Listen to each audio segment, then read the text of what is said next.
Jim around. Hunter. Hey, Jackal. Who is that? It's your Aunt Katie. So weird. I totally thought we lost it. Somebody broke in and trashed the house. Christy thought it was a ghost. I know you guys are freaked out, okay? And I'm gonna take care of you guys.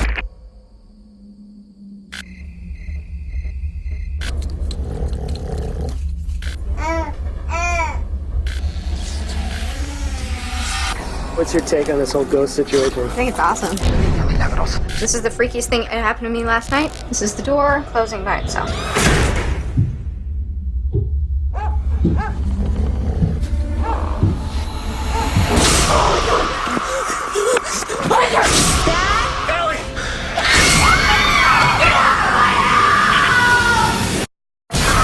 Paranormal Activity 2, rated R, opens Thursday night, October 21st at midnight.